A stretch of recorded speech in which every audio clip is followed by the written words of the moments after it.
the Ducks scored one of the most confusing goals in the second period of their game against Big D, home of the Stars. But before we get to that, let's quickly go over the game leading up to that moment. Good news, the Ducks looked better defensively than last game in the first. The bad news, they looked even worse offensively, just 2 shots on goal in the first. Both teams had power plays, but only the Stars scored. Johnston's point shot deflects off Gudis' stick and in. I do want to highlight a great play from Lacombe at the end of the first. He broke his stick on a shot attempt, but he sprinted back to the bench, laid a hit on Ben to break up an odd man rush, grabbed a new stick, and continued his shift. Great recovery. The Ducks were lucky to be down only 1 heading into the second. Just swerved his way through all the orange. It was like going through pylons. And that's when things got wild. Some might even say A little kooky. The game really opened up with the Ducks getting 16 shots to the Stars 15. The Ducks tied it up 3 minutes in. Nesterenko started it all on the forecheck and got rewarded for his effort. Minchukov point shot that Nesty redirected for his first goal that wasn't against the Blues. Back-to-back goals. Those AHL guys must go out to eat a lot because they are great tippers. The Stars quickly took back the lead just over a minute later. Granlund squeeze went in from a tough angle. One Dostal will want back. 2-1.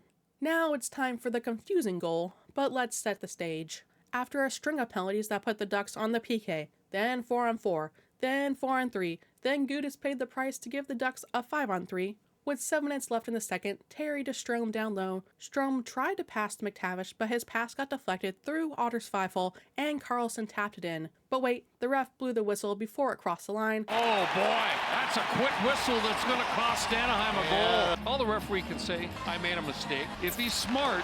No indication of anything wrong with the goal other than a bad early whistle from the ref because he lost sight of the puck. Referee in this case should be telling why the goal was waved off. Right. After some pleading from the Ducks and some discussion from the refs, they changed the reason why it was called dead for goalie interference. I don't believe this is challengeable. This is a blown whistle. It appears as if they are going to challenge something here. Let's see. On ice, challenge to play for goaltender interference. It was like the ref knew he had messed up, so they called it goalie interference so the Ducks could challenge.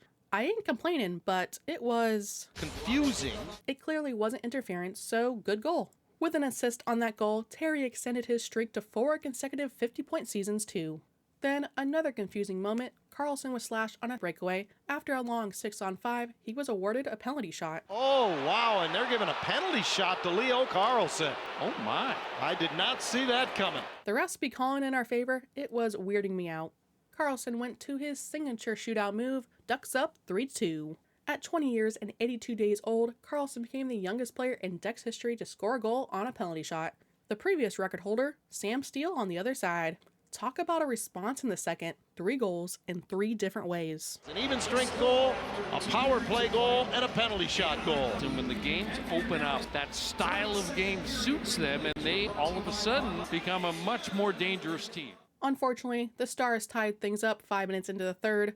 Ben found Harley in the slot and he ripped it in to make it 3-3. To their credit, the Ducks didn't try to stay tied. They kept pressing and generating high-quality chances. Ottinger made a great save on Lacombe, who came down streaking from the point off a great setup from Strome. Gauthier also had a strong forechecking effort, beating Lyubushkin to the puck and setting up Killorn, who rang it off the post. But this one needed overtime. Carlson, Gauthier, and Lacombe started OT. Crazy. But halfway through, Dostal gets a bit run into by Vetrano, bats the puck towards McTavish, he can't handle the pass, and Granlund struck again, lifting a backhander off Dostal's shoulder and in. Ducks lose 4-3 in overtime. The Ducks lost, but at least this was a fun game. Haven't been able to say that in a few weeks. For whatever reason, they have played well against the Stars this year, but couldn't get over the hump in Ratanen's home debut. We got some new lines in this one. They lasted half the game. Every line went back to usual except for Gauthier and zegras stayed switch. We finally got a look at Cutter and Leo again since the early season, and now that Cutter has figured out how to play, it looks deadly. Hope they stay together. But Z and McT are besties off the ice, but they don't seem to have much chemistry on the ice. I'm fine with keeping them together for a few more games, but I haven't liked what I've seen all season when they are together. Maybe they should try zegras at center. Crazy take, I know. The Ducks now take on the Predators Thursday at 5 p.m. Thank you to our members. If you enjoyed the video, like and subscribe. Thank you for watching, and go Ducks! A lot of scribbling on the dry erase board as Leo Carlson and head coach Greg Cronin have a conversation. Too much scribbling on the white dry erase board. Let's go to pictures now on the iPad.